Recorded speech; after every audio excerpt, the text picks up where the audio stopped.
pays a most dangerous thing in this world is not a person who has never been hurt. The most dangerous thing in this world is a person who has been broken completely and chose to rise anyway. And empaths, more than anyone else on this planet, understand what it means to carry wounds that nobody else can even see. From the very beginning, the empath's life is not easy. They feel everything. Every harsh word lands deeper. Every betrayal cuts further. Every moment of rejection echoes longer inside their chest than it does for anyone else around them. While others shake it off and move forward, the empath sits with the pain, processes it, turns it over in their hands like a stone, and feels every single edge of it. People around them say, "Move on." People around them say, "You are too sensitive." People around them say, "Stop making everything so heavy." But the empath cannot stop. Because that is not a weakness, that is a nervous system that was built to go deeper than the surface. And here is with a hat nobody tells you. Every single wound that an empath absorbs does not disappear. It does not evaporate into the air. It gets stored. It gets cataloged. It gets filed into the most sophisticated emotional database that exists inside a human being. That pain becomes data. That heartbreak becomes intelligence. That moment of betrayal that almost destroyed them at 22 becomes the exact reason they can look someone in the eye at 45 and know without a single word being spoken that this person is not safe.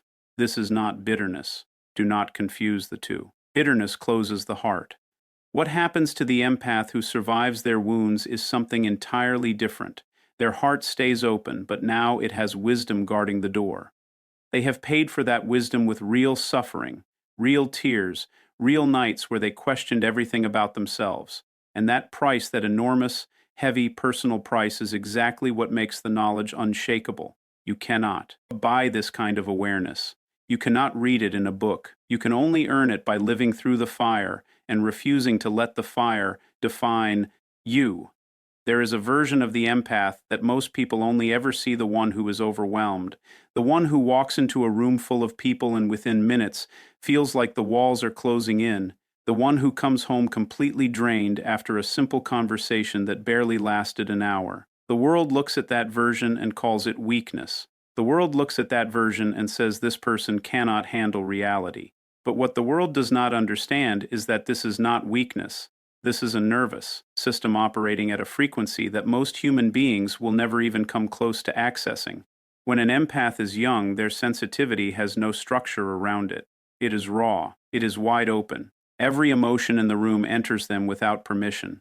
Every unspoken tension, every hidden resentment, every fake smile that is covering some thing darker. The empath feels all of it simultaneously, and there is no filter, no gate, no wall to slow it down. It is like having every radio station in the world playing inside your mind at full volume at the exact same time.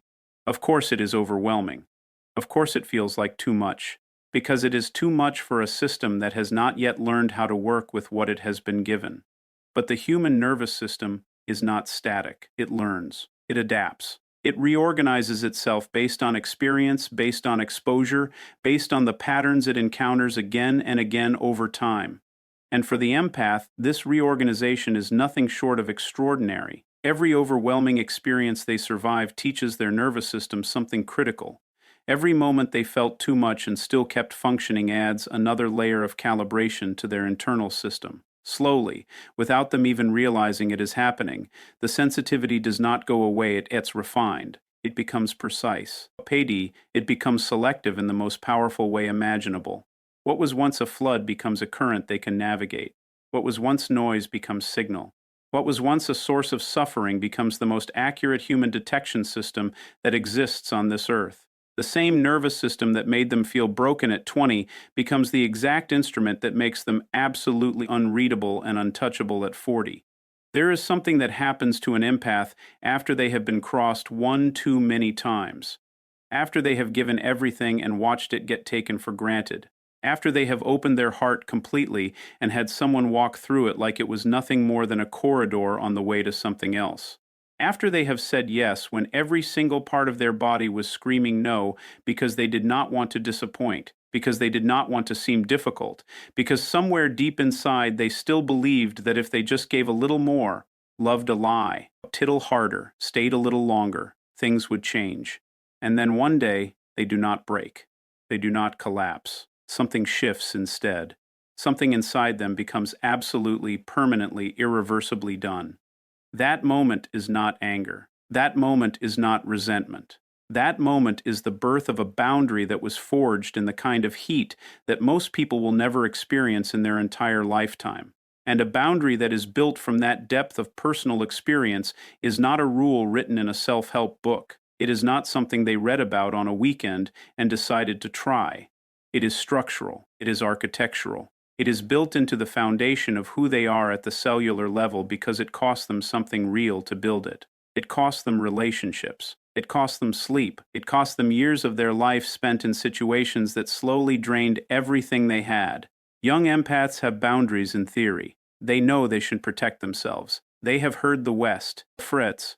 They understand the concept intellectually. But the knowing and the living are two entirely different universes. Because when you have not yet been burned enough times, when you have not yet felt the full weight of what it costs to abandon yourself repeatedly for the comfort of someone else, the boundary remains flexible.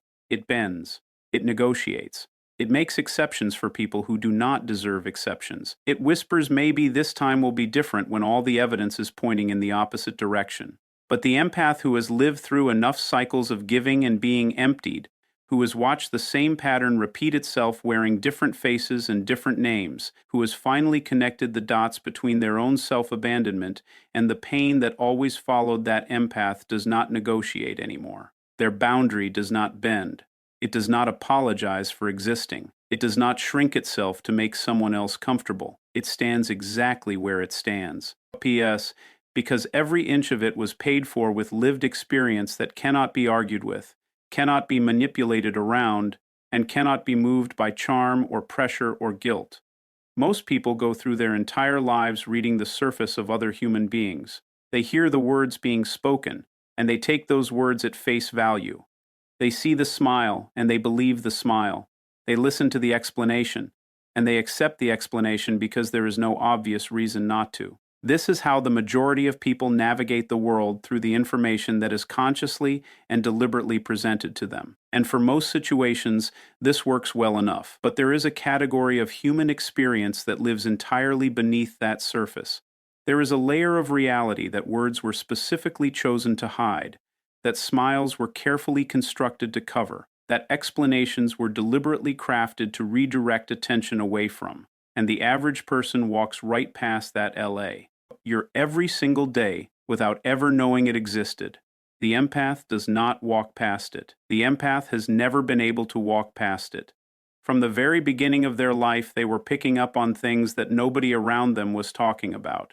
The tension in a room that everyone else pretended was not there. The sadness behind someone's laughter that did not quite reach their eyes. The way a person's energy shifted the moment a certain topic entered the conversation. These were not things the empath was consciously analyzing. They were not sitting down with a checklist and running through behavioral indicators. It was arriving in them automatically, instantaneously, the way a seasoned musician hears a note slightly off-key before they can even consciously process what they heard. It was happening below the level of thought. And here is what decades of this kind of perception does to a human being. Every person the empath encountered became a lesson. Every relationship they moved through, healthy or toxic, loving or destructive, added thousands of new reference points to a subconscious library that never stops growing and never forgets a single entry. Every time they felt something was wrong before they could explain why, and then watched reality eventually confirm exactly what they felt, that experience deepened the trust in their own internal system and sharpened the accuracy of their perception by another degree. By the time an empath has lived 4 or 5 decades on this earth, that library is so vast, so detailed, so layered with real human experience across every kind of relationship and every kind of dynamic imaginable, that what they possess is no longer just sensitivity. It is something that operates at a neurological level that resembles what the world calls genius. They are not guessing about people. They are not making assumptions. They are running an internal pattern recognition process that has been trained by a lifetime of the most intimate and brawn. D. Precise human data collection that exists. No algorithm built in any laboratory can replicate what life itself has built inside them. There is a particular kind of exhaustion that only an empath knows. It is not the exhaustion that comes from physical labor or long hours or a demanding schedule. It is a deeper kind of tired. It is the exhaustion that comes from carrying other people's pain as if it were your own responsibility to fix it. From sitting across from someone who is suffering and feeling their suffering move through your own body like it belongs to you. From being the person that everyone calls when things fall apart, the person that everyone leans on when the weight gets too heavy, the person who somehow always has something left to give even when they themselves are running completely empty. This is the empath in their youth. This is the empath before life teaches them the most important lesson they will ever learn about the nature of their own gift. Because what the empath does not yet understand is the difference between feeling someone's pain and being obligated to dissolve into it. They have spent so long absorbing the emotional reality of everyone around them that they have confused empathy with responsibility. They believe that because they can feel what another person is carrying, it is their duty to carry it for them. They believe that their sensitivity is a calling to rescue, to fix, to heal, to stay. And so they give, endlessly, selflessly, completely. They pour themselves into broken people, into broken situations, into cycles that never resolve because the people inside them were never truly ready to change. And every time they pour, they walk away a little more hollow than they were before. But something extraordinary happens when the empath finally reaches the edge of that pattern and refuses to step back into it. When they have given enough times to enough people to understand with absolute clarity that their giving was not transforming anyone, it was simply being consumed. That realization does not make them cold. It does not close their heart or strip them of their compassion. It redirects everything. It takes that same enormous capacity for feeling, for understanding, for holding space, and it stops pointing it horizontally at individuals who drain it and begins pointing it vertically towards something much larger than any single relationship could ever contain. This is the moment the empath stops rescuing and starts leading. This is the moment their gift stops being a liability and becomes the most powerful engine of impact they have ever had access to. Because the same depth of feeling that made them absorb one person's pain can now move an entire room. The same capacity for understanding that they used to justify someone's harmful behavior can now be used to articulate truths that thousands of people have felt but never had the words for. The same energy that was being quietly consumed in private is now building something visible, something lasting, something that carries their fingerprint on every single layer of it because it was built from the most authentic and hard-earned emotional intelligence that exists inside a human being. The world has spent a very long time rewarding a particular kind of intelligence, the kind that can be measured in numbers, demonstrated in boardrooms, proven through credentials hanging on walls and titles printed on business cards, the kind that speaks loudly and moves fast and projects certainty even when certainty is not entirely warranted. This is the intelligence that gets celebrated in systems built by people who never learned to feel deeply, who were never forced by their own nature to sit inside the complexity of human emotion and find their way through it without a map. And for a long time, the empath looked at that world and felt like they did not belong in it, like their particular kind of knowing was too soft, too internal, too difficult to quantify to ever compete with the louder, faster, more visible forms of intelligence that seemed to dominate every space they entered. But the world is not static. And the older an empath gets, the more clearly they begin to see something that younger eyes cannot yet recognize. Every system, every organization, every relationship, every negotiation, every moment of conflict or collaboration or creation that exists between human beings, all of it runs on emotion underneath. All of it. The most rational business decision in the world was made by a human being whose emotional state shaped the lens through which they evaluated every single piece of data in front of them. The most logical argument ever constructed was received by a nervous system that was already emotionally primed to accept it or reject it before the first word was spoken. Emotion is not separate from the way the world operates.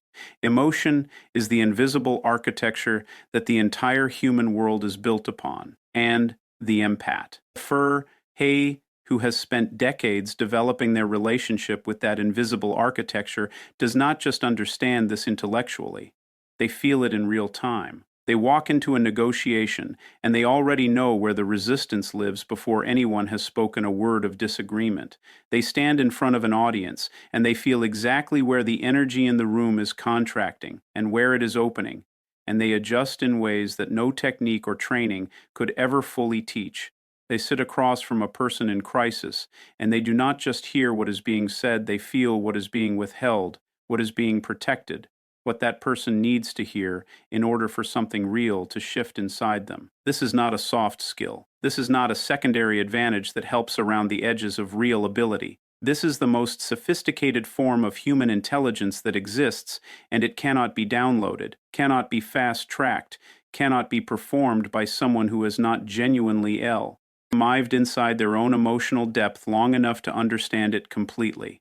The empath at the height of their power does not walk into a room hoping to be accepted by it. They walk in and the room reorganizes itself around their presence because something in every person there recognizes, on a level beneath conscious thought, that they are in the presence of someone who understands the truth of what it means to be human more completely than almost anyone they have ever encountered.